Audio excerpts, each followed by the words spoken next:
Welcome to the show with no name for the Ides of March 2013. Oh, Gavin. good. There you go. Yeah, There you go. March 15th. Beware the Ides of March. Who said that? The soothsayer, Oh, Julius Caesar. Yeah. What was his name? Nice. No. No. What's the soothsayer's name? The March Hare? You used to sing a song in Latin class about this. Yeah, I know. I got a brain freeze. My name is Gaius Artemidorus. Artemis. My name is Artemidorus, and a soothsayer am I. I read the stars and something, and then I prophesy. That's The Ides of March are coming. And listen, Julius Caesar, you got a lot to fear. Poor Julius Caesar, la la la la la la. Poor Julius Caesar, la la la la la la. See, that's why I they had. didn't take Latin. Oh, I'll tell you, that's why I just before I came here, I was watching a thing about Cleopatra, the killer, how she got rid of her sister with the help of Mark Antony, and they believe they found Artemidorus's remains, and they were going through the whole thing. So that's why they had it on, because of Wow. the Ides of March. Wow. Yeah, just keep your back to the wall. Today, Always. that's right. Keep everybody ahead of you. That's why we have the studio set up the way we do. Not like the old days when we were when we had our backs to the windows at the Go Where I've Been Coffee House and Polish Deli. Yeah. Well, Yeah. okay. Well, let's see. Habemus Papam. Yes, we do. We've got a new pope. And let's see. All our predictions of a couple of weeks ago. Out the window. I think you did suggest South America, but it that was wasn't- the other guy. it was the other guy. Yeah, it was the other guy. Everybody Yeah. said the other guy. Yeah. But It's always the other guy. You know, I had just gotten home from court, and I'm flipping through Facebook, and I see the list of when the different votes are going to be taken, and I knew the morning votes had already been black Yep. smoke, and and it says it should be about 2 p.m. Eastern time, and I'm looking at the clock, it's 2:05. I said, well, let's switch over to EWTN. So I put EWTN.com on, and I click it on just as the bells start ringing. Oh my God, it was great. Yep. And the funny thing is, I don't like to be critical of Cardinals, but the guy, they've got a good team, the Cardinals. they do. The guy making the announcement, I think, was a utility infielder. Did not have the pizzazz that I think the situation requires. Now, granted, he's reading it in Latin, but by now everybody knows what he's saying, right? And I could just see. I was thinking of Sister Anna Roberta watching. For some reason, she had a TV in her room. She had everything, didn't she? Yeah, she did. And that was our dues. And for some reason, we were watching Richard Nixon arriving in France and meeting with Charles de Gaulle. Charles de Gaulle is meeting him at the airport, and I have no idea why we're watching that. I don't know whether she expected a brilliant Kennedy-esque speech to be coming out of Nixon. I doubt it. I don't know why we were watching it. It doesn't seem like the type of event. Yeah. But it was on. And Nixon said, well, thank you, President of all, vive la France. And she was outraged. What is he doing? What is vive la France? He should be saying, vive la France! Vive la France! And I'm thinking the same thing. Habemus Papam! How often do you get to do that? That's It's probably the right, only time in his life he ever gets to do that. Yeah. And then, of course, he starts mumbling away in Latin, announcing who the Pope is, and there's like dead silence from the crowd. It was like, what did he say? Who? Yeah, nobody understood. Who? I thought I heard him say what I was translating as Jorge, which was right, I guess. Yeah. And then I turned to Mary. Mary had just come home, and I said, I think he chose the name Francis. I said, if I'm understanding this right, either that or judging from the reaction of the crowd, maybe he didn't announce who it was at all. And then there's like there'd been nonstop commentary for an hour on EWTN because they have to fill the time. You know, yeah. they're waiting for that door to open, waiting for the da-da-da-da-da-da-da. What about this one? Da-da-da-da-da-da-da. They say if it's a short ball, it's going to be this one or that. And there's dead silence from the EWTN crew. They didn't understand who it was either. Or, you know, they're trying to figure it out.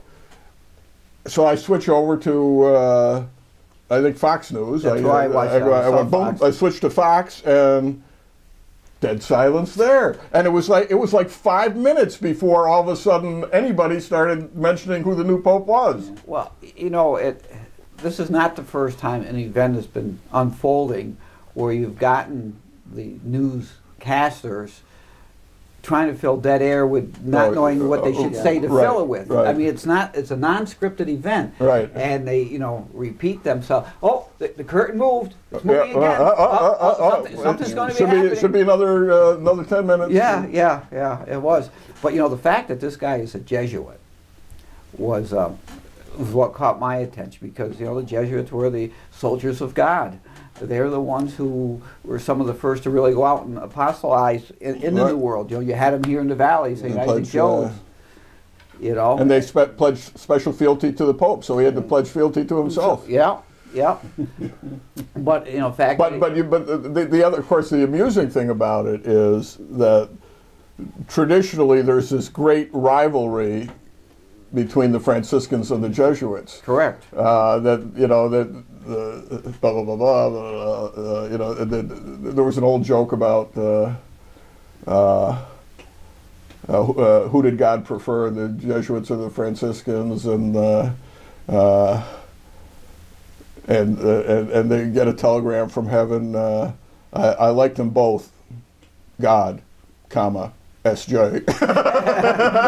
And naturally, that was a Jesuit joke. Yes. No, but he's the first Jesuit to be elected Yes, as well, yeah. and he's Francis the first. So there's a lot of firsts in this. I guess the name.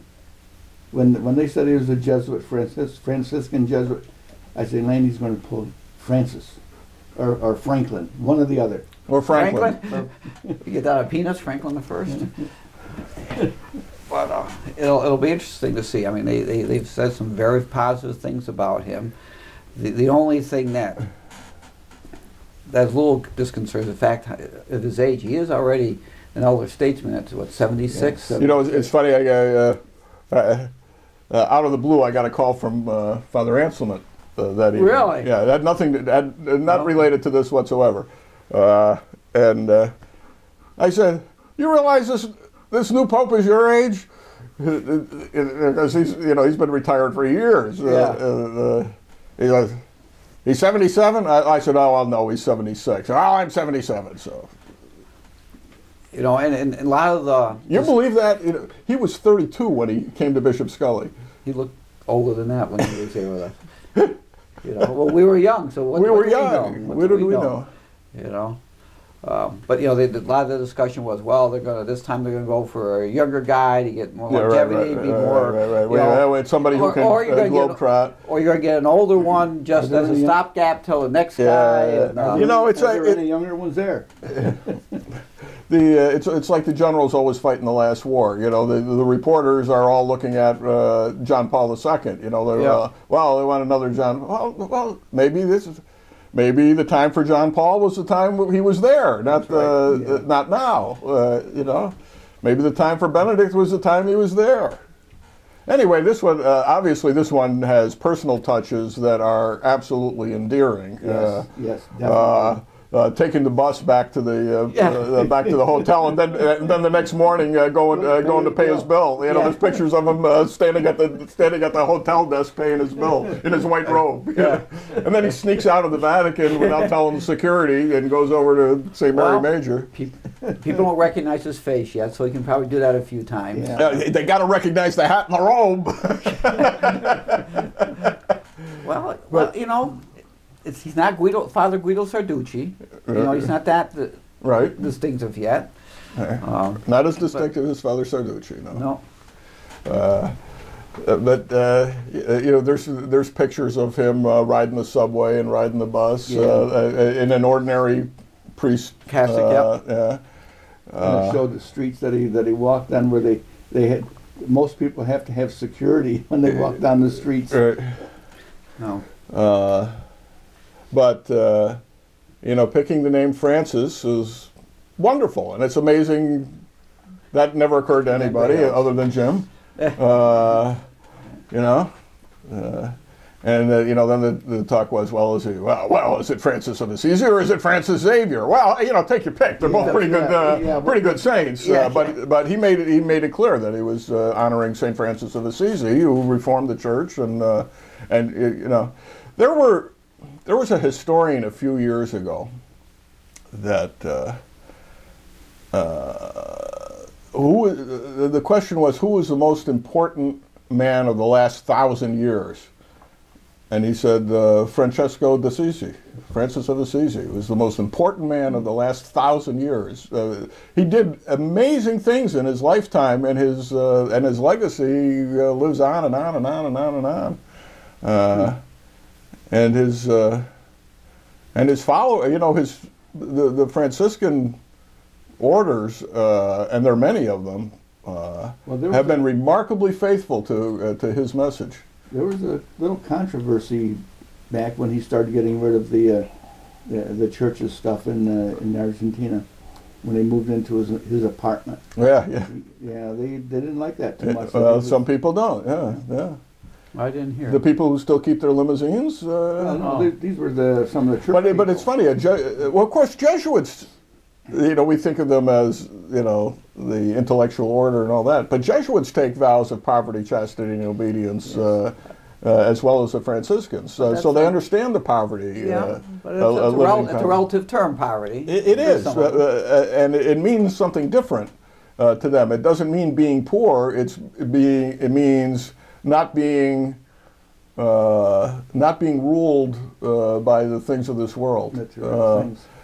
There was a wonderful Franciscan priest up in St. Francis in Northville who used to come to my office. He had a couple of illegal immigrant clients that he was helping out, and he'd come in, and I can't remember what his name is now. It was 30 years ago, but just wonderful. And the people of the parish bought him a car because he didn't have a car. Mm-hmm. And he, not too long after that, gave it away to somebody who needed a car. And you know, the people were a little upset about that. And he just smiles and he says, I'm a Franciscan. He says, if someone needs something, I give it to them. And that's it. And to him, there was no issue whatsoever. Right. I thought Sister Agnes Clare, my good friend and Franciscan nun, had some nice comments in the paper. She is spunky. Let me tell you. There are easy. I don't know. Go along, get along, Franciscans, and there's Sister Agnes Clare. She may yet get into my book. She doesn't really belong there as being an Amsterdamian at the time of World War II, but she's spent the last 42 years here, or 43 years, so it might be worth it. But my interview with her is in the St. Mary's Alumni Bulletin, which just came out last week. I saw that. And her adventures during World War II and thereafter are just amazing. She was a brand new nun at the time, and she's still working. She's 93, and she still goes to work every day, running the CCD. They call it something else, the CCD program. She's she had a couple minor assignments. Teaching in a French language school near the Canadian border, things like that, you know, in the first year or two after she took her vows. And then, but they were getting ready to send her to an overseas assignment. So they're going to send her to Wales. And she and three other nuns were going to Wales to set up a convent there. And she's never been out of the country. They had booked passage on the Queen Mary for, I believe, like September 4th, 1939. The war breaks out on September 3rd, and then the Queen Mary becomes a troop ship, and they no longer have passage to Wales. So I don't even think they had left New York. I think they were still ready to get on the ship. So instead of going to Wales, they had their passports all ready. They got on a ship for Italy, which was not at war with the United States, and there were still ships available. And so they go to Italy. She doesn't speak a word of Italian. When she goes, Wales she could have handled. She doesn't speak a word of Italian. And all of a sudden she's going to Rome, and so they get over there. Now, mind you, both her parents came from Italy, but they never spoke Italian at home. What was it? She was holding a place in the train compartment for the two other nuns who had gotten up to go to the food bar or something, and this guy comes in and wants to take one of their seats, and she says in basic Italian, occupied, occupied, and the guy says, I don't care, and he's sitting down anyway, defying a nun. And there's one other guy in the train car with them, and he's outraged at this guy's imbecility, and he picks him up and physically throws him out of the compartment. And as the guy's flying out the door, Sister yells after him, "Pax tecum, peace be with you," in Latin. Very good, Sister. Oh, she tells another story when she was down at Graymore. This is great. They have both the male abbey and the convent at Graymore, which is a fairly large campus. But Graymore was known as being the place, the home of St. Christopher's Inn, where they would take in alcoholics for free and treat them. And their motto was, "No stranger has ever been turned away from St. Christopher's Inn." And in the morning, the nuns would gather for prayers, and I forget how it would begin. But the initial response is "Benedicamus Domino," let us bless the Lord, or thanks be to God, or they would say "Deo gratias," thanks be to God.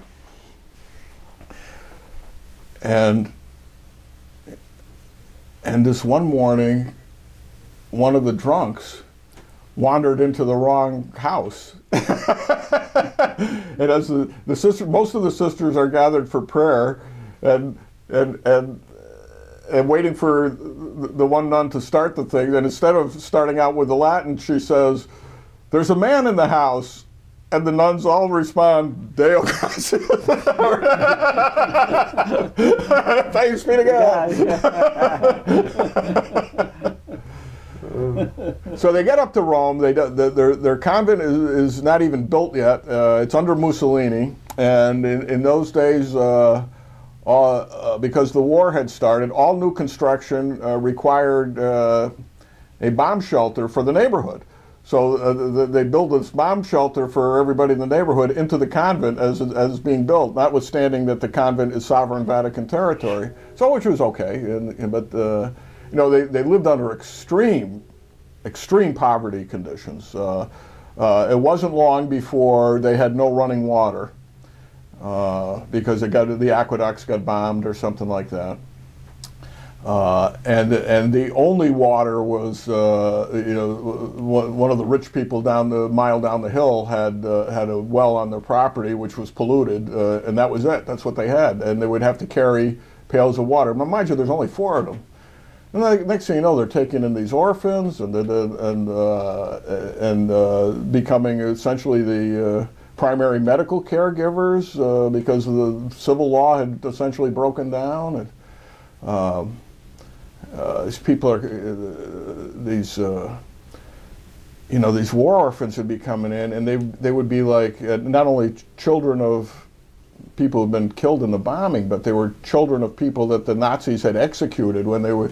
If a German officer was killed, they would round up 100 people in the village and kill them at random as in retaliation. Sure. And then the children would end up with Sister Agnes, and they would go. They had nothing. They had to beg for everything to take care of these people. But Pius XII took personal care of this convent, and she's one of her early days there. She has a private audience. She and one of the other nuns have a private audience with Pius XII. The only other people there are the King and Queen of Italy in the room. Okay, and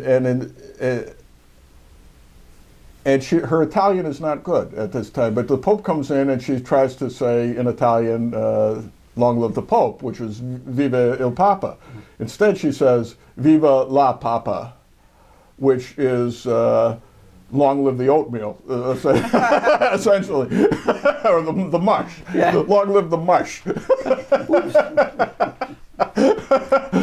Anyway, the Pope was amused, fortunately. Yeah. Okay. But they were given these army cots for all these hundreds of people they were taken care of, and they had no sheets for them. So she goes down to the Vatican, and the Vatican takes down all those papal banners, with the yellow and white papal banners that were all over the place, and the nuns cut them into sheets for the bed. And every day they would walk the mile or two down to the Vatican to get bread, and Sister Agnes would be sent down to get the bread. By the way, they almost didn't take her in the order because she had such poor health. They thought that she wouldn't be able to handle it. You know, she's 93, still working.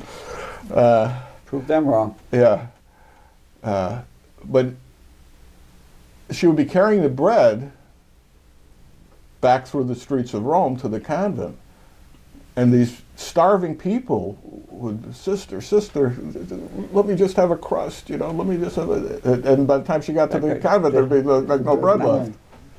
You're just a softie, the superiors. Well, the Nazis came, and mind you, nobody figured out during the entire World War II that she was an American. And therefore an enemy non-combatant subject to being interned for the war. And she didn't care, you know, the Nazi soldiers tried to take over the convent one time. She says, "You see this sign? This is sovereign territory of the Vatican City. You're not allowed to do anything here." And they would, you know, they'd stop her on the street, and she just, wow. They were supposed to sleep in the bomb shelter at night, and she was tired one night and just went up to her bed, and the city got bombed accidentally. Rome was an open city, and they weren't supposed to bomb it, but one of the British planes was a surveillance plane was attacked with an anti-aircraft gun near the convent, and he had to drop his bombs so he could get enough height to get out, and accidentally bombs the convent. And the superior had pulled her out of there literally moments before the bomb hit her bedroom, and the ceiling crashed on her bed. You know, 20-something years old. And after the war, she fought the communists as well. But, yeah. She was like, I don't know, 13, 14 years away from home. Where was she stationed then? What's that? She was still in Rome? Yeah, she was in Rome until 1952 or 53, something like that. 54. 53, I don't know, whatever. Yeah. Wow. Then she took on that woman who was singing too loud in church in Lake Placid. For a while, she was stationed at St. Agnes in Lake Placid, and she played the organ for Sunday Mass and conducted. It was the early days of the church sing-along stuff. You know, back when they were getting away from the choir and having communal singing. Yeah. And this one parishioner up there just kept belting out the hymns, and everybody else would just stop and listen to her. And afterwards, Sister Agnes pulls her aside and says, "I don't care if you are Kate Smith, you you tone it down. This is for everybody. This isn't a performance. This is a community." It's Kate Smith. She tells her off. Oh, some of those nuns were a little feisty. Oh my God! Oh, she told everybody off. Strength of character. That's right. Wonderful woman, and you know she understands the poverty racket good. She really does. Yeah. You know, she never wants for anything and never keeps anything she doesn't want or doesn't need. Well, anyway, how did I get off of that? The Franciscans. We're talking about St. Francis of Assisi and the new Pope. The other story, I love this story. I posted it on Facebook yesterday. I think it was when he was Archbishop of Buenos Aires. There was this widowed woman with 7 children who hadn't been baptized, and she comes to him, poor woman. Several different men had fathered the children, and she says, I've committed grievous sin by not having these children baptized, but you know, she gave as the reason that they weren't from the city, and that all the godparents, she had chosen different godparents for all the children, and they all lived far away, and it would have been expensive for them to come, and then you have to throw the party, and well, it's not a problem. So he says, what we'll do is we'll get 2 people to stand up for all the children, and the others will be their godparents by proxy. They don't have to come. And so he sits all 7 of them down and the mother and gives them catechesis lessons, I think on the same day as the baptism, what it means to be baptism and all that. Baptizes them all, throws a little party. They have cookies and Coke or something and in the Archbishop's house, which he doesn't use as his house because he had an apartment. And of course, the woman is in tears afterwards, and she says, you've made me feel so important. And he looks at her and he says, where do I come in here? Jesus makes you important. As solid a theological lesson as can be given in one sentence, I'll tell you. Yeah. I have nothing to do with this. Right. Very, very Jesus humble man. of Nazareth makes you important. All of you, everybody. And he has a clear understanding of that, which is, I think most priests do, but to be able to express it that way is a gift. And he has the gift. Is he going to be able to reconcile the various ends of the church's spectrum that we now have? The fact that the whole world pays attention so much with the changing of the guard at St. Peter's indicates that notwithstanding the divisions in Christianity and within the church itself, everybody recognizes that this is a significant position he holds. Yeah. And so he stands as a representative of all Christianity, but are people going to stop arguing with each other? Of course not. But he knows what's important, and that's good. I'd still like to see the Patriarch of Constantinople come on his knees, but you never know. You never know. You never know. You never know. He's going to hand down some pretty important edicts in the coming months. Yeah, he's not much of a writer, but they say he, as a humble a man as he is, and he has some strong feelings about about the religion, and he's going to come down. And about the structure of the church. I mean, as one of the cardinals says, don't let his easy nature fool you. This is a kick-ass administrator. And the edicts, he's going to come down when they're going to be pretty profound. Yeah. I'm sure. Well, anyway, what the heck? I think it's great, and of course the fact that he's a Francis appeals to me on many levels. Because everybody in my family's named Francis. Yeah, well, we saw your family tree there. Yeah. Did you see Sean's follow-up, my brother? Yeah. My brother copies it, and he says, I stole this from my brother, but it all applies to me too. And my brother Jay, the same thing applies to him. That we all took the confirmation name Francis, and our father was Francis. He died on the feast of Francis Xavier. Mm-hmm. Our two great grandparents are and Francesco Brunelli, and then we had another Francis Goodison who was a great grandfather, and Uncle Frank Goodison. And there were several Francis goings in the different going lines too, that, including the one who was arrested for throwing the cabbage. But well, I can understand throwing cabbage. I'm not much of a fan of cabbage either. Well, it was Tim Riley found this clipping for me. I don't know where it was from, the old recorder from 1881 or something, and Francis Going, who was the father, later became the father of 17 children. All the Goings in Amsterdam who aren't me come from that branch. He's like, I don't know, he's a teenager. And there's a vaudeville show down at the Opera House, which was Lurie's, became Lurie's department store, the Amsterdam Opera House. And the vaudeville act was a guy who does an Irish dialect show. And as far called upon to explain himself in court, he says it was just a spontaneous thing. I was just outraged at the way he was so condescending to the Irish race that I felt the need to pelt him. Yeah, how spontaneous can it be when you're carrying a cabbage in your pocket when you go to the theater, right?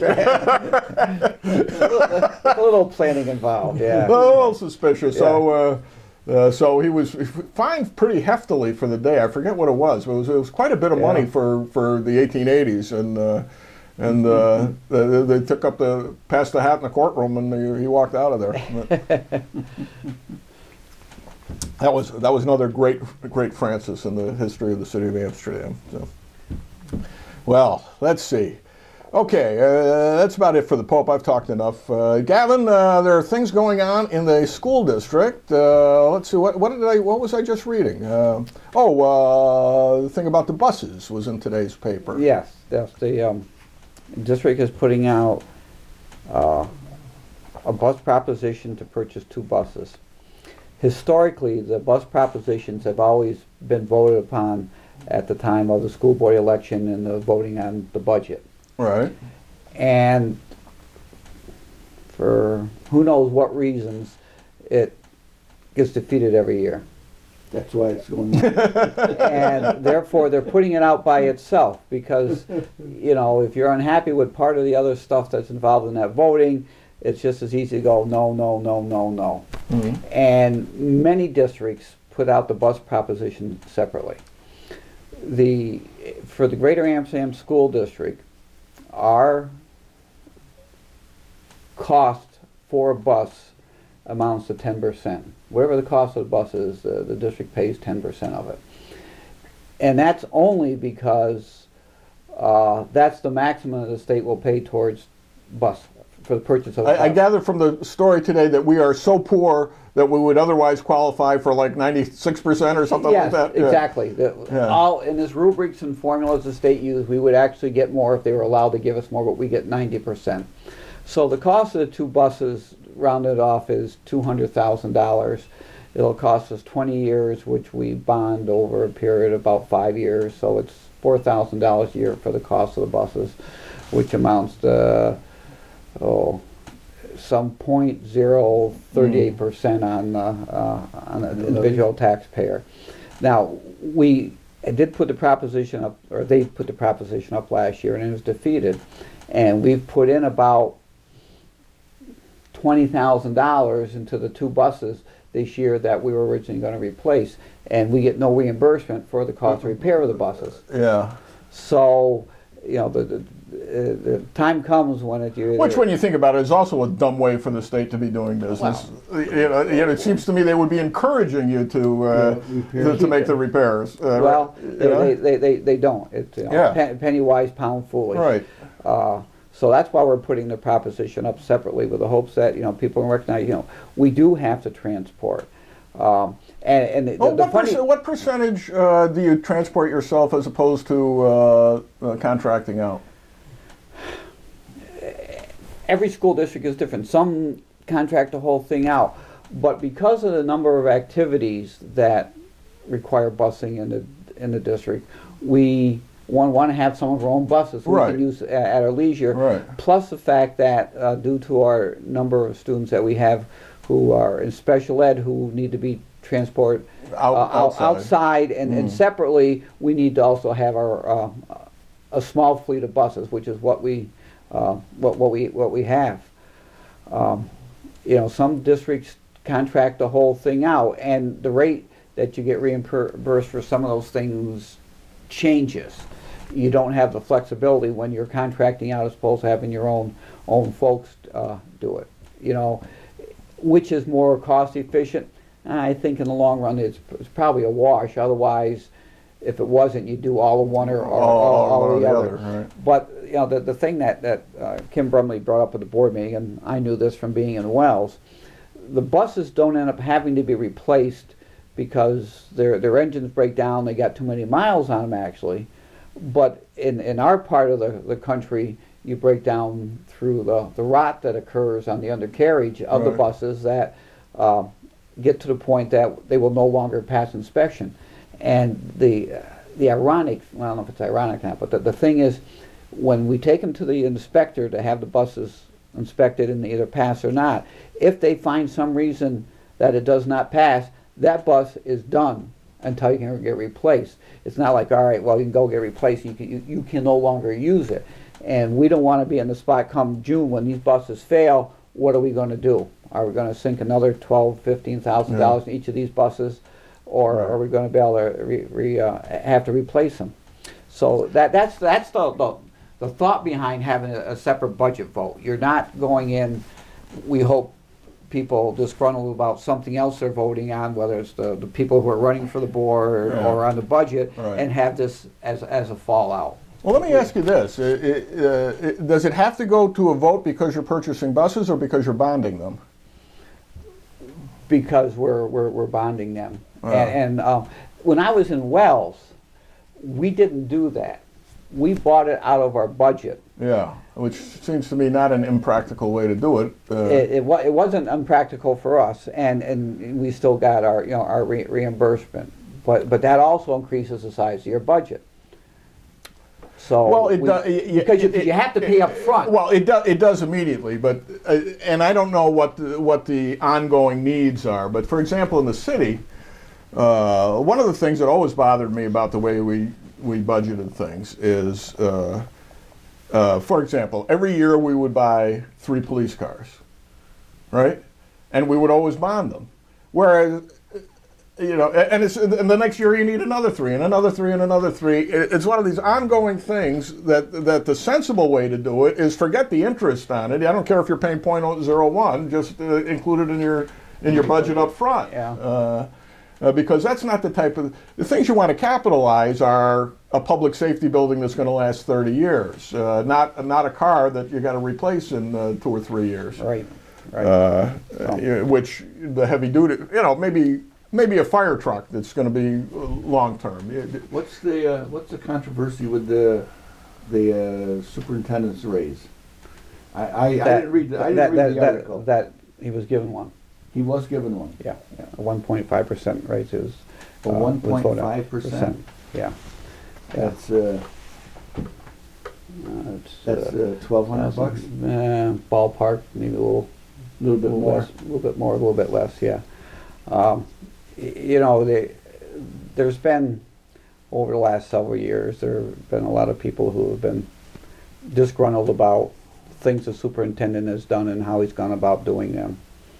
And that clouds some of the other good things that have happened in the school district. It was interesting that before the board meeting, well, the first part of the board meeting was devoted to a number of programs our kids have been involved in. They had a demonstration by the robotics team from Lynch Middle School and what they had created and used to compete in this robotics program that they're in. You know, they had to program a robot to do 8 different tasks. That gets to the point you turn it on and the robot has to go and complete one task. He comes back, start, you just turn it on again, and the program takes something else. So, you know, which is marvelous because, you know, robotics, you know, you look at any company, you know, how much work is done by robotics. You know, what these kids gain from learning how to do programming and problem solving thing. It was wonderful. We also had a presentation by Colleen McCurd and Randy Hutto, who are the athletic director and one of the phys ed teachers from Techler. They've been involved in a physical activity program that they placed second in the state in, and they received some grant money as a result of it to buy and purchase new athletic equipment for the school. There's also a presentation by Rob Spagnola and T.J. Seski about the utilization that is now taking place at Bacon as a community center, in addition to a preschool and in addition to an alternative school that is being run up there. So that building's getting pretty well used all of a sudden. The building right? now is used more than it was when it was a school. Is that right? Yeah, and it services pretty near as many kids and families now as it did when it was a school. It's literally programming round the clock, and there's going to be programming this summer up there. You know, like many communities, it's saying, well, there's nothing for kids to do, we got no place to go. Well, now we have some place to go and things to do for the kids. And it's not simply, and it has not been, nor is it intended to be, a hangout for kids to go. When they go there is a program that they're participating in. And truly, there has been no complaints that anybody has received about kids up there utilizing the program. They probably got more complaints when we used to play ball up there behind Mark Albright's house than they get now for these kids utilizing the school. You know, so you know, there's a lot of things going on. You know, there's always things that are going to, you know, raise people's hackles. You know, the budget as a preliminary budget that was presented the other night, the tax levy for the school district is the same amount. We're going to levy the same amount of money. Depending on where you live, whether that's actually an increase or decrease. It depends on your, yeah. That's right, and it has absolutely nothing to do with us right. in setting that. Right. And you know, the city goes down over on the south side again. It's going to go up 1.7%, yeah.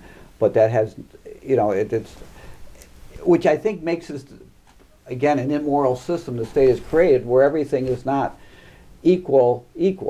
You know, well, because if I'm getting the same service and paying more for the same service you're getting, you're paying less. But you're not paying for the. You're paying on the basis of what your property is worth, and the purpose of the equalization rate is to make sure that everybody is treated equal. Cool. So that $100,000 house that's worth $100,000 in the city of Amsterdam is going to pay exactly the same taxes as a house that's worth $100,000 in the town of Florida. However, that's the purpose of it. That's the purpose of it. And the reason that the city is benefiting now is not because the mayor would tell you it's because we have such a brilliant assessor. That's not the reason. The reason is because the property values are dropping here. It's because this house isn't worth $100,000 anymore. You know, and if you live in the town of Florida where the taxes are lower, your house is worth more relative. Yeah, So that's that's going to happen. But we've got a couple They more. raised the equalization too for the city. We got a couple Yeah. more meetings for the work on the budget, and there's some things that'll be, changing around.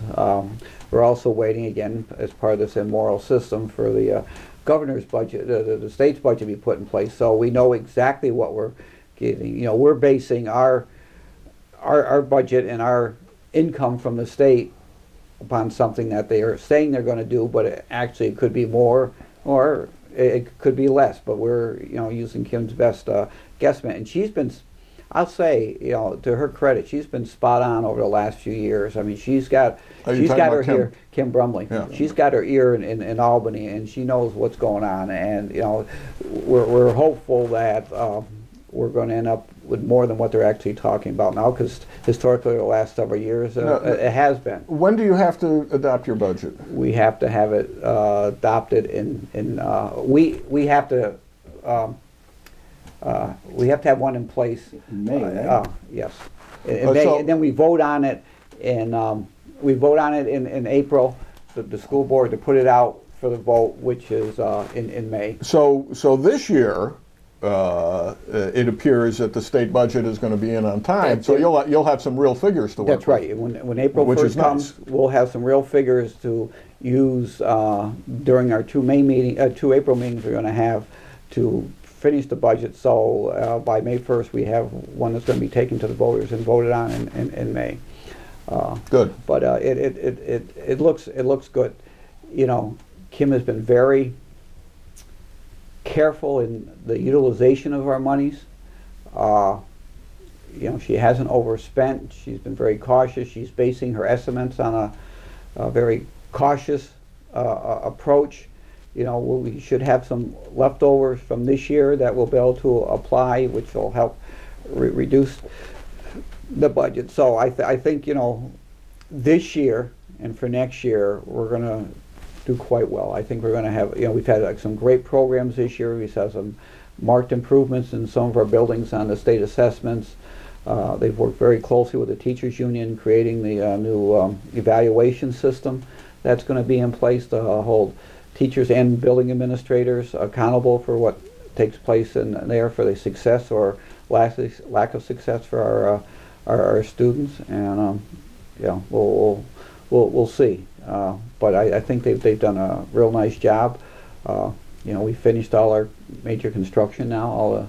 All the buildings are finished up from what we bonded back in the early 2000s. All the projects are done.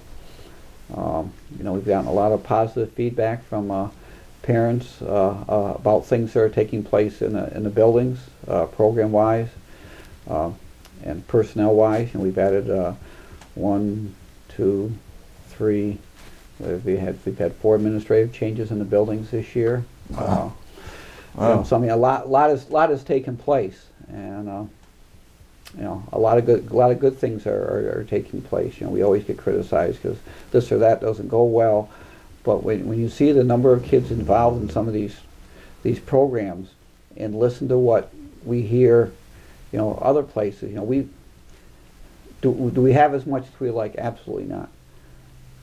But we have a lot more than we did several years ago, and we hope to put some more things in place. They're talking about, if not the coming school year after, looking at some distance learning classes through BOCES to give some of our kids a chance to take things that we just simply can't offer here, either for scheduling or personnel reasons. We only offer one language in Amsterdam. We only offer Spanish now.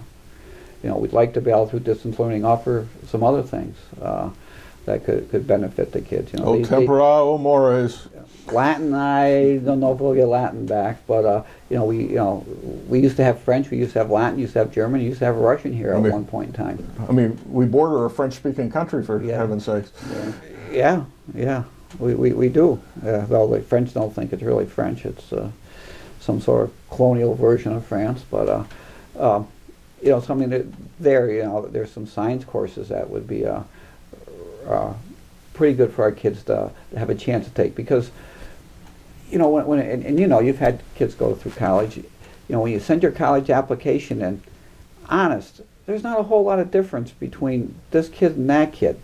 The kid that wants to go to, SUNY Albany, they've all got 90+ averages. They're involved in 3 or 4 clubs. Right. They were this in school government. They were on the school newspaper. And you really, and because there's so many more kids who are applying to go to college than when we did, you really have to have something there that's going to grab their attention that makes yours different, to give you an opportunity to interview and be considered. And courses is the biggest and best way to do it, to have taken some courses that are challenging, that are maybe major specific. You can't go to college as a math major taking algebra, geometry, trigonometry, and calculus. It just isn't going to work, because you're going to be competing against kids who have taken 3 or 4 more levels of math higher, and they don't have to really learn it the first time through there, but you do, which makes the competition a lot tougher. So we want to put our good kids in the position that they're going to have an opportunity to be competitive at the next level, so that they are given an opportunity. You'd always hate to think that some kid who was real good never got the opportunity beyond high school because we had not done something for them that we could have, that would have helped them. I mean, you've got the nanotech programs up there, and some schools are offering preliminary courses in that through distance learning. FM's got a great program up there. It'd be wonderful to have some of our kids as seniors who are bent in that fashion to have that opportunity. So we're really trying to, at a cost that's at a level that our community can afford, to offer our kids as much as we can. And I think with Dr. Bush this year as president of the board, she's really harped on that, that we really, we can't forget the bottom reason that we're here. The bottom reason to provide our kids with an opportunity for an education that is set them up. The biggest costs of the school district are not the amount of money we spend on the good students. That's probably the smallest part of the budget when you get right down to it. It's so it's a lot smaller than we would like, and it's a lot less than some of the other parts of the program we have to. We spend an awful lot on the people who aren't going anywhere. And some of those, unfortunately, are part of those unfunded mandates. You have to do this, and you have to pay for it. How are we doing time-wise here? Looks like be a okay. When did we start? I got 5 after, and I thought we started about 10 after. Okay. So we've done just about an hour. Well, you guys are substantially different.